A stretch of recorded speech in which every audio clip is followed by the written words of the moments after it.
Сау саламат тұрдыңыздар ма? Барша экран алдындағы тыңдармандар. Мінекей бүгін осы Индонезия мемлекетінің астанасы Жакарта қаласында ағамыз, құрметті Қалкенұлы ағамызбен жүздесіп отырмыз.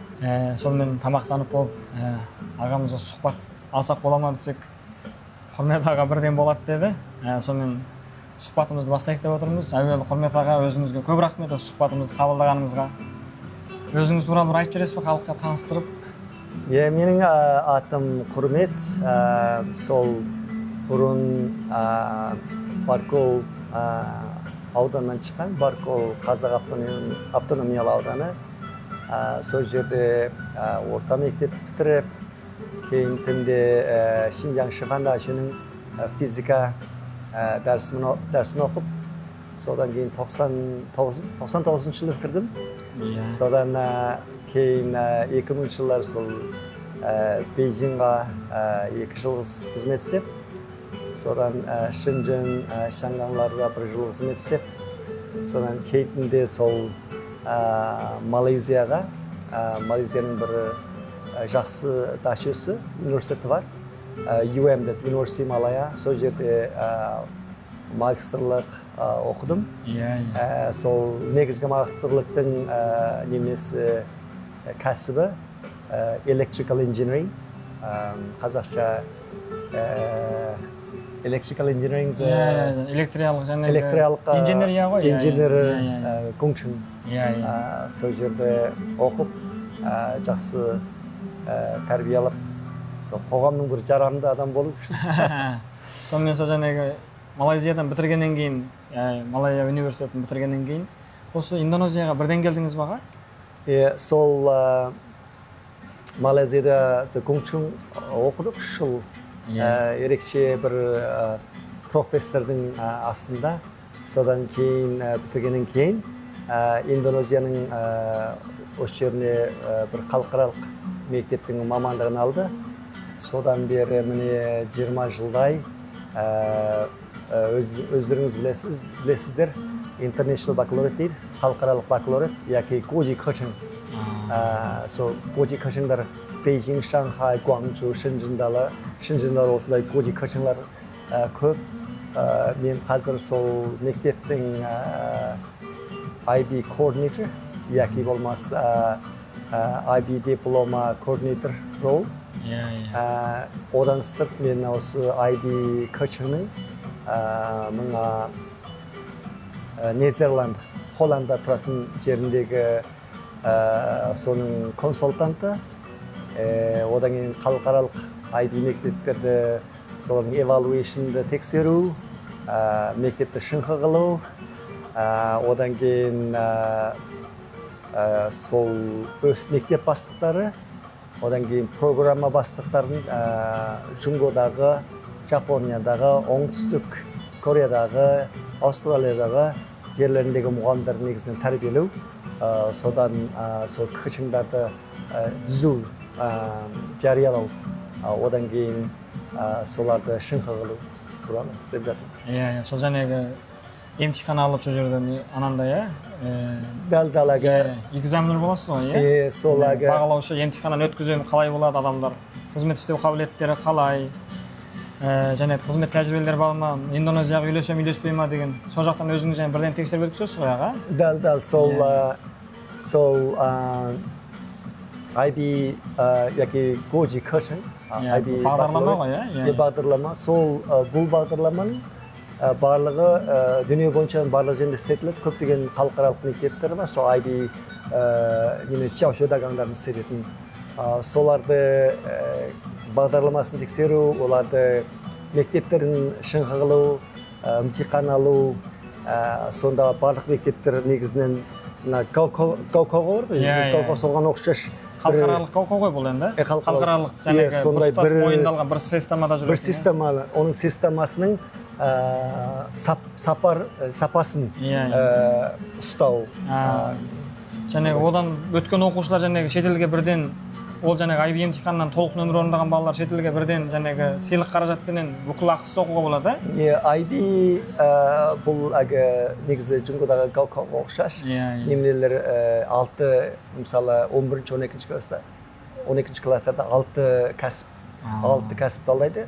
Үшеуі higher level, жоғары дәрежелі, үшеуі әдеттегі мысалы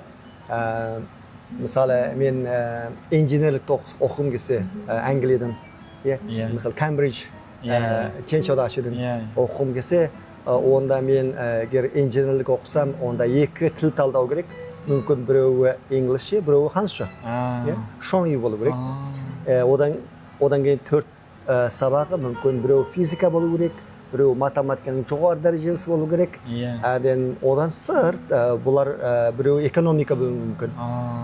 Одан сырт тағы біреуі мысалы дене тәрбиеге қатысты ғой. Дене тәрбиеге қатысты болу керек, яки болмаса арт. Және артистик не ғой, көркем өнер ғой, көркем өнерге. Сонда негізгісі бұл адамдардың барлық жақтан жетісу керек. Мысалы ғылыми техника маңызды, математика, ғылым техника, одан сырт экономика, бизнес, одан да қабілетті болу керек. Оның сыртында мына денсаулығы, дене тәрбие, одан сырт тағы мына көркем өнер жақтарында. Оның сыртында әр оқушылар 4000 сөз мақала жазу керек. 4000 әріптен тұратын. 4000 әріптен тұратын мақала жазу керек. Ол зерттеу сипатындық мақала ғой. Зерттеу, дәл зерттеу. Өзің ең жақсы көретін бір кәсіп. Мысалы математиканы өте жақсы көрсең, математиканың ішінде бір ген теория дейді ғой. Қазақшамыз геометрия дейміз ғой. Ген мына юши қылатын. Соның теориясын зерттейтін, сонымен математикаға қатысы бар нәрселер бар ғой. Соны жариялау керек. Яки болмаса физиканы жақсы көрсе, физиканың ішінде мүмкін renewable energy. Ол дегеніміз мына жаңалану. Жаңа энергия. Соған бір жақсы passion болса, қызығушылық болса, қызығушылық дәл. Содан бір мақала, ғылыми мақала жариялау, сондай талаптар да бар. Және renewable деген анандай жаңаланатын, қайталанып туындайтын деген қайта туындайтын байлықтар деген сөз ғой. Дәл. Сол мысалы олар бір мысалдар ғой енді. Дұрыс. Мысалдар. Сол бұл негізден біздің Жұңғодағы Бейжің, Шанхай, Шэньчжэн көптеген қалаларда бұл IB экология качандар бар қазір. Содан оқыған, мысалы осы жерде оқыған балалар негізінен көбінде сол шетке шығып оқиды. Англияға, Америкаға. Дұрыс. Енді сол мен сұрайын деп отырған балаңыз Айдын. Әзір енді осы Харвард университетінің және scholarship-ке бүкіл дейді. Сыйлық қаражатымен ұтып алыпты, құтты болсын айтамын бірінші. Көп рахмет. Жәнегі тағы қайсы Станфорд ма? Станфорд. Станфордтан кетті, олар құтты болсын. Сонда енді бұл жерде тек қана ғылымда ғана мықты болу керек па? Сіз өзіңіз айтқан IB-дің бұл талаптары өз балаңызды тәрбиелеп отырсыз ғой. Сонда мәселен бірінші оқу ағартуда математика сияқты, физика сияқты пәндерде жақсы нәтиже болу керек. Екінші, финанс, экономикадан хабар болу керек. Олар ол пәндерден де нөмір алу керек қой, солай ғой? Дәл, дұрыс. Одан басқа жаңа айтып қалдыңыз, спорттан дедіңіз, сіздің балаңыз анандай ауырлық көтереді дедіңіз, солай ғой? Мәселен атқа міну деп айттыңыз, солай ғой? Сонда тек бір жағынан ғана оқуда мықты болу, ол бір жақтылы, сыңар жақтылы дейсіз ғой? Ол оқу, шудайза дейміз ба бізде? Сол сияқты оқымысты бір кітап жүзді болып қалады. Сол үшін жан-жақтылы тәрбиелену керек, Дұрыс. Сіздің балаңыз жан-жақтылы нәтижелердің барлығынан өткеннен кейін осы Харвардтың нәтижесін алып отыр ғой, шақыртуын, құтты болсын айтамыз. Сонда сіз әзіргі балаларға қандай ұсыныс бересіз ата-аналарға? Мәселен сіз осы Айданда тәрбиелеу барысында, мәселен өзіңіздің тәжірибеңізді бөлісе кетсеңіз деген ғой осы ата-аналармен экран арқылы. Дәл. Рахмет. Айдын Тай осы биыл орта мектептің бітіргелі тұр. 5-ші айлардың 28-дері бітіреді. Сол 12 айдан бері Станфорд университетінің файнансынан шақырту келді. Одан кейін мына Уортон Шаншуен, Уортон бизнес скулдан шақырту келді. UC Berkeley, UCLA, UC San Diego, содан шақырту келді. Осы жақында сол Харвард дүние бойынша ең жоғарғы оқу орындарының біреуінен шақырту келді. Оның сыртында ең жақсысы сол чөйнө жашуучун казакчамызда жана бүкүлдө сыйлык каражаты отуп алган тегин бүкүл айрыктан билетине дейин алып берет болуп да жана дал. айрыктан билетин дал. керемет энди бул энди еңбек кой ар жагында еңбек жатыр го жанагы дал сиз жана айтып отурсуз баланын кызыгуучуна карай тарбиялейсиз карапайым семьядан келген биз үчүн алган кезде бул карапайым семьядан чыккан эми биз үчүн алганда бул бүкүл ауылдан әлемге келип отур әлемдик деңгейде сыйлык пулун алуу өтө кубанычтуу мактанычтуу дейсиз мактанычтуу энди сонун калай мисалы калай жетүү деп өзү жаңы эле сурак коюңуз өтө жакшы сурак бул немеге баардык балдар мындай немеге жетүүгө болот баардык балдардын ушундай дагы баардык баланын мүмкүндүгү бар дейсиз го мүмкүндүгү бар бул эң маңыздысы бул сөзсүз окуган нерселердин алдыңкы орундарында болуу керек мисалы Go болсо содан жогору натыйжа чыгаруу керек IB Goji Kachang болсо сонун жакшы орундар чыгаруу керек мисалы IB-да 6 касып болот 6 касыптын баарынын алдыңкы орунда негизи толук нөмүр орундоо керек го толук болсо да боло толук болмаса да бола берет бирок да алдыңкы катарда алдыңкы электе болуңуз керек күч чыгаруу керек дурус будан сырт эң маңыздысы бул балдар калай коомго үлөс косуу калай осы жасап жаткан комьюнити деймиз го жасап жаткан өзүнүн кыстак болсо жасап жаткан кыстак болсо жасап жаткан аудан болсо жасап жаткан үлкөн кала болсо сонун баардыгында мисалы немелер проблемдар бар го мисалы маселелер бар маселелер бар мисалы кээ бирөөдө environmental экономикалык жана орталыгы яки болмаса кембагаллар болот яки болмаса мисалы теңиз жагасында мындай пластик жана сүлөөдар дейсиз солар болот калай бир жактуу этүү керек сол сыяктуулар да одан мектептин ичинде бир башка тил үйрөнгүсү келсе мисалы башка бир тилди үйрөтүү соларга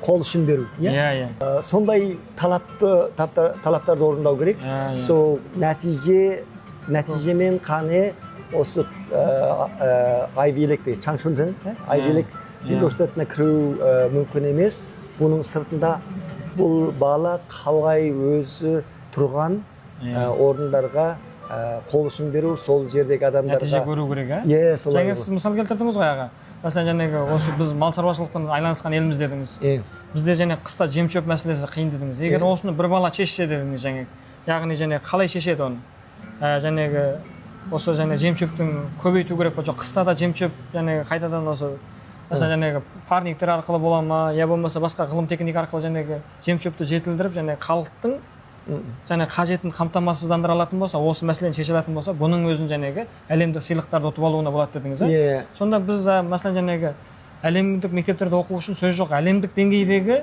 еңбектер жаратуудун кажети жок кайта ауылдагы жана кичкентай маселелердин өзүн чечүү керек өйткөнү мындай маселе тек биздин ауылда гана эмес го канчамалаған дүнү жүзүндөгү ауылдарда бар керемет сондуктан биз өтө анандай бийикке асылып алмай кайта өзүбүздүн алдыбызда маселелер чече берүү ар маселени биздин мүмкүндүгүбүз деп карообуз керек деген айтпакчысыз го ага дурус бир сөз бар think globally act locally калкаралык деңгейде ойлонуу керек бирок жерлик жагдайды чечүү керек жасау керек сол сода сол мисалы өзүбүздүн кыстакта болсун сол кезде кыстык кездерде мисалы малдарга мына жем чөп яки болмаса балдар мисалы кээде төк жетиспейтин жерге узак жердеги олардын төгүн калай яки болмаса әсіресе мына Индонезия сыяктуу мемлекеттерде кээ бир жерлерде төк жок сондай жердин мына renewable energy дейбиз го мына жаңа кайталай тууралатын энергиялар кандай оны калай чечүү оны калай жобалоо онун сыртында аслында оны калай жобага асыруу не кылуу керек одан сырт тагы спорт айттык бул спорттун ичинде кээ бир балуан болу. Балуан. Одан таеквондо дедіңіз. таеквондо болу керек. Балуанымыз келіп тұр. Атқа міну дедіңіз. Атқа міну, ат бізде көп чабу. бар, қыз қуар дейсіз ба, жаңағы, теңгілу жетеді ғой. Соның барлығын мына мысалы біз ғылым деп қарауымыз керек қой соларға. Соны ғылыми түрде. Ол мысалы жаңағы Америка, Англия, Канада сияқты. Соны таныстыру. Мысалы көкпар ғылыми түрде таныстыру, соның денсаулыққа пайдалы емле жақтарын айту. Сонда және ғылымда ғана болмау ғой, денсаулығыңызда болу керек, денсаулықта болу керек. Мысалы Чунгода тұрған балалар мысалы Чунгоның бір музыка аспаптары мысалы мықты білу керек. Солар білу керек. Сыбызғы, арху үйрену керек. Соң архуды үйрену, архуды таныстыру, оны жалпыластыру, соның өзі де бола береді. Сондағы көптеген нәрселер қиын күрделі ойлаудың қажеті жоқ дейсіз ғой? Ондай ойлаудың қажеті жоқ. Тек қана сол тұрған жердің түбіне жете үйреніп, соны шегіне жеткізу керек қой жаңағы. Одан оны басқаларға таныстыру, одан кейін басқаларды бірлікте үйрену. Бұл мәселен жаңағы домбыра болса, домбыра қайдан келді?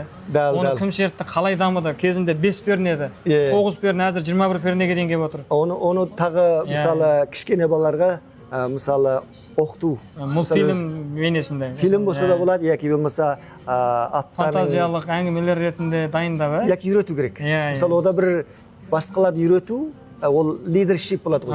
Лидершип мысалы көшбасшылық. Көшбасшылық ол бастық, әр нәрсенің бастығы болу емес. Мына чаңчундар, айбиліктер қарағанда ол мысалы біреуге инглишше дәріс өтіп берсең, яки болмаса қыстақтағы балаларға хамша дәріс өтіп берсең, яки біреуге бір нәрсе үйретсеңіз айту, ода да болады. Оның бәрі сіздің көшбасшы екендігіңіз, біреудің идеясын аштыңыз, санасына сәуле септіңіз. Дәл. Бұның барлығын жаңағы басшы деп қарау керек қой. Оны басшылық. Сол арқылы басшылық немене скилл. Біздегі идея мынандай ғой. Бізде және үкімет орнында істесең басшысың. Бір заводта бастық болсаң бастықсың. Олай емес. Қарапайым. Өйткені бұның барлығы жаңағы бір қағидатпен қатынаспен жүреді. Бірақ ол қарапайым. Жаңағы әрбір мемлекет отбасынан тұрады дейді. Солай ғой? Отбасы көбейе мемлекет, сондықтан әр нәрсенің өзінің бірлігі бар дейсіз ғой. Дәл.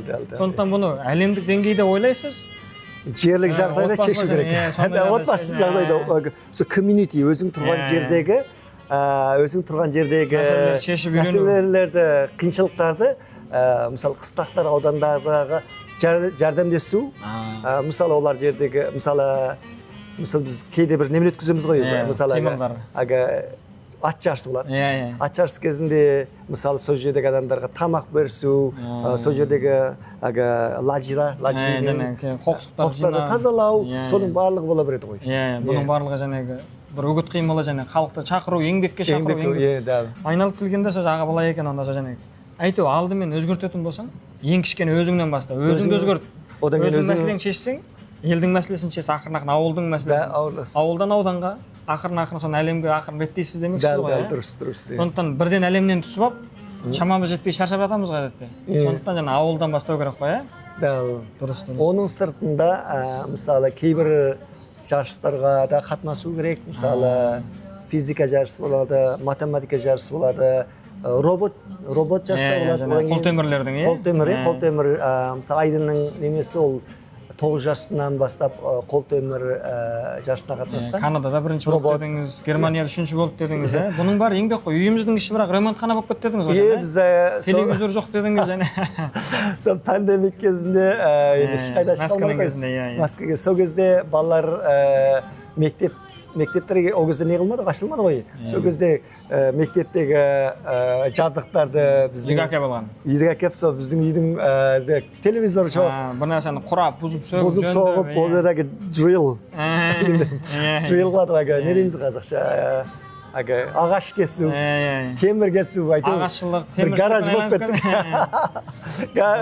Гараж болып. Соны ата-аналар сөзсіз, мысалы, балық жағдай болса жасау керек балаға жағдай. Үйдің іші емес, енді гараж жасасып берсе де болады ғой. Бір жаңағы орта жаратып беру керек қой. Одан кейін бүйтіп айттыңыз ғой, қызығушылығына қарай тәрбиелеу керек, бір нәрсені жақсы деп айту керек дедіңіз, Мына мәселен жаңа Құлтемір, IT саласы, саласы деген дамып жатыр ғой. Соған баланың бағытын бұрып қою керек, бірақ баланы итермеу керек, Қызығушылығын өзі қызығып үйренсе, ары қарай мүмкіндігін жарата беру керек. ал оны итеріп сен осыны үйрен деп итеретін болса бала жалығап үйренгісі келмей солай ғой аға. дәл сол біз ең алғаш кезінде айдынға пиано, гаңчин үйрен деп оны бір жылда үйреніп, одан кейін үйренбеймін деді. Үйренудің қызғындылығы жоқ. Онда болады, үйренбесең онда болады. Мен онда мына Lego. Lego дейді ғой қанша. Құрайтын құрам ойыншықтар ғой енді. Бұл былай ойнайтын ойнайын деді, содан аттың алтысы бір сол жерде ойнайтын бір комьюнити бар. Сол жерге апарып қойып. Көліктік қой анандай ойнайтын, содан апарып қоямыз, 2 сағаттан кейін алып келеміз. Сол қызғыншылық болды, кейінінде сол арқылы робот қолтөмірлер жасау, сол жағына қызықты. Сонда ең маңыздысы сол балалардың қызыққан нәрсесіне біз көмектесу, орта жаратып беру, бірақ олардың итермеу. Тек қана қозғау салмау, қысамау ғой баланы. Одан кейін әр баланың, мысалы әр баланың, мына қызым Нью-Йорк университетінде оқиды. Нью-Йорк университетінде. Оның қол темірді жасаған жақсы көрмейді, бірақ та оның кодинг. Жаңағы нелер жазу, программа жасауды жақсы көреді. Содан кейін программаларды оған ананың мен үйренбеймін, ана кодингді жақсы көремін. Ол болады онда балам қызығушылығына қарай дейсіз ғой. Қызығушылығына қарау. Солай не қылу. Одан кейін аға бүйтіп айттыңыз ғой, айдында жаңағы Lego жасаған кезде ол жарыстан ұтылып қалса бола береді дедіңіз ғой. Сіз бірінші болу мақсат емес дедіңіз, майдан көріп жаңағы баланың етін өлтіре білу ғой сіздің мақсатыңыз. Өте дұрыс. Немене дейді бұл жоғары дәрежелі университет, әсіресе Кембридж, Оксфорд, әсіресе Харвард, әлемдік мектеп, әлем деңгейдегі. Әсіресе Жұңғоның қазіргі Чинхуа, Пекин, Бейда, оларда да қазір балалардың коучингіне қарайды. Процесс.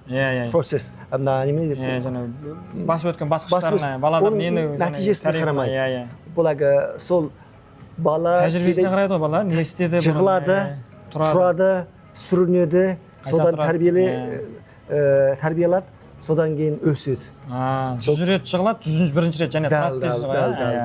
Сол өте маңызды, солар осындай бір шарт жағдай жаратып берсе, көбірек сүрінсе, көбірек жығылса, содан көп тәрбие алса. Мысалы біздің кішкене кезімізде әкелеріміз сол атқа міндіреді, аттан жығыласың, сөйтіп жүріп, жығылып жүріп, үйренерсің.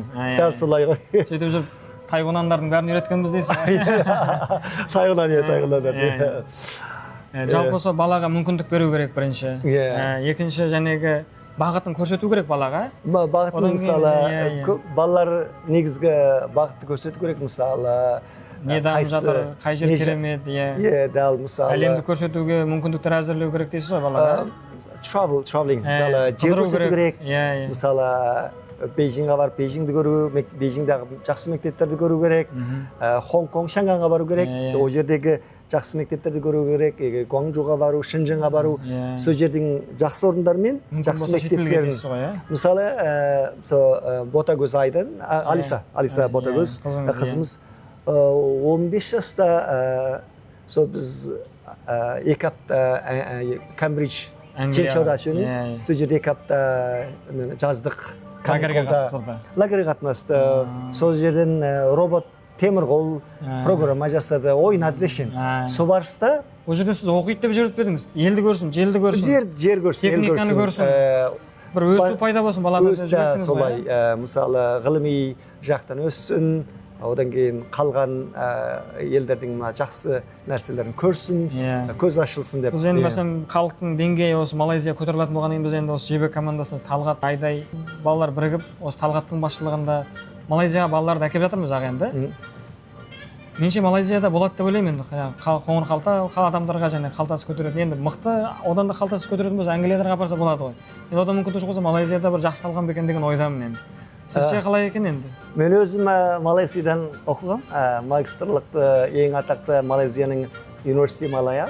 Сол жердегі атақты профессордың астында оқыдым. Ерекше мақтаныш тұтамын.